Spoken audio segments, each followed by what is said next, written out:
सारिका जी। राधे राधे गुरु जी। राधे राधे महाराज जी। महाराज जी आपके चरणों में कोटि कोटि प्रणाम।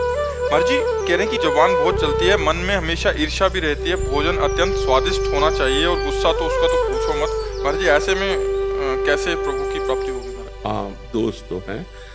जबान जब अच्छा खाने को मांगे ना तो उसे भगवान को भोग लगा के पाओ। हम निषेध नहीं करते, उसे भगवान को भोग लगा करके पाओ। जो बहुत प्रिय वस्तु हो, कि जैसे गुलाब जामुन बहुत प्रिय, तो हम गुलाब जामुन खरीदा और भोग लगाया और थोड़ा लिया और बांट दिया, खत्म हो जाएगी। जो आपकी जबान की मांग है ना वो शांत हो जाएगी, भगवान की कृपा हो जाएगी।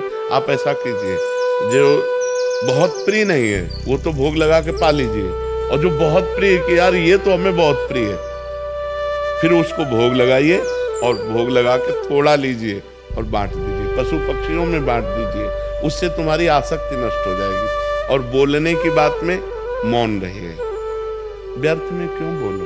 कोई तो कुछ बोलते हैं ना गुरु जी, जैसे किसी ने मुझे बोला और मैंने वो काम नहीं किया तो बहुत ज्यादा आर्ग्यूमेंट हो जाती है। अपने आप को सही प्रूव करना कि नहीं मैंने नहीं किया ये। वो एक बार बोल दिया और नाम जप करो, वो नाम जप प्रमाणित कर देगा।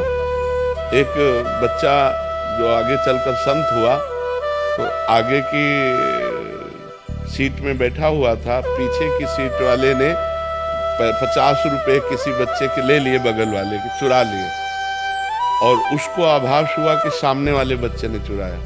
और वो बहुत नाम जापक बच्चा था, आगे चलकर बहुत बड़ा संत बना। तो नाम जापक बच्चा था, तो टीचर ने कहा खड़े हो, तुमने 50 रुपए चुराए? तो उसने एक बार केवल कहा नहीं मैंने 50 रुपए नहीं चुराए। उनका चुराया, कई थप्पड़ मारे उनके, फिर बोलो, वो बोला ही नहीं, नाम जप करता रहा। कई थप्पड़ फिर मारे, बोलो, वो नहीं बोला, नाम जप करता रहा। चलो बैठो, बैठा लो। जो ही बैठा ला, सो एक बच्चा जो देख रहा था उसने कहा गुरुजी इन्होंने नहीं लिया, इसने लिया, हमने देते देखा है, और 50 रुपया निकल आए। अब गुरुजी को बड़ा पश्चाताप हुआ, तो उनका तुम्हें इतना पीटा, तुमने दोबारा क्यों नहीं कहा? बोले गुरुजी एक बार कह दिया था कि हमने नहीं लिया, इसके बाद हम नाम जप करते हैं, अपना नाम जप क्यों छोड़े बार बार? जब आपको एक बात में विश्वास नहीं हुआ तो बार बार में विश्वास क्यों होता? तो नाम जप ने क्या किया, देखो उसी समय प्रमाणित करवा दिया। फिर गुरुजी हाथ जोड़े थे उससे कि क्षमा करो, हमसे गलती हो गई, हमसे गलती हो, बार बार वो उनको दुलार कर रहे। तो नाम में बड़ी सामर्थ। एक बार हम कह दिया कि ये हमने नहीं किया, बहुत बार सफाई देने की जरूरत नहीं, नाम जप करो, नाम प्रमाणित कर देगा कि आप गलत नहीं है। मुझे, मैं अध्यापिका हूँ ना, तो स्कूल में विद्यालय में ये हर रोज चलता है, कोई भी कह देता है कि इसने किया, फिर लगता है कि छवि खराब हो जाती है। नहीं नहीं, भजन करो, छवि क्या खराब होगी। अपनी कभी लड़ाई मत करना। अध्यापिका पद एक गुरु पद है, गंभीर रहना चाहिए। अपनी बात हमने कह दी, हम गलत नहीं है, अपनी बात सफाई दे दी, इसके बाद मौन हो गए, नाम जप करने लगे। तो आपका ये स्वभाव जो है ना वो थप्पड़ की तरह लगेगा सामने वाले को, और आप बार बार सफाई देंगी, और बार बार वो आपको दूषित करेंगे, तो आपको क्रोध आ जाएगा। फिर आपका स्वभाव, आपकी गंभीरता आपके पद से अलग हो जाएगी। आप लोगों को चाहिए कि आप लोगों का व्यवहार बहुत गंभीर, मर्यादित, सहनशील, जिससे छात्रों पर उसका प्रभाव पड़े।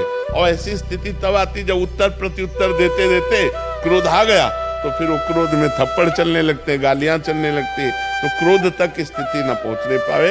नाम जप कीजिए, ईर्ष्या हो जाती है। ये सब उसी के क्रम है, उसी के क्रम। नाम जप करोगे तो काम, क्रोध, लोभ, मोह, मद, मत्सर, ये 6 दोष हैं। ईर्ष्या को ही मत्सर कहते हैं, मत्सर मेरे से आगे निकला जाता है, उसी को ईर्ष्या कहते हैं। नाम जप करो, भगवान की कृपा से इस निर्दोष हुआ जा सकता है। हार्दिक चोपड़ा जी। राधे राधे महाराज जी। महाराज जी कैसे कामनाएं और वासनाएं जो होती हैं उसका त्याग हो? नाम जप से जितना नाम जप बढ़ेगा, बुद्धि पवित्र होगी, उतने निष्कामता आएगी। अगर हम नाम जप नहीं करेंगे, शास्त्र स्वाध्याय नहीं करेंगे, पवित्र भोजन नहीं करेंगे, तो मलिन मन में कामनाएं ही उत्पन्न होती रहती है।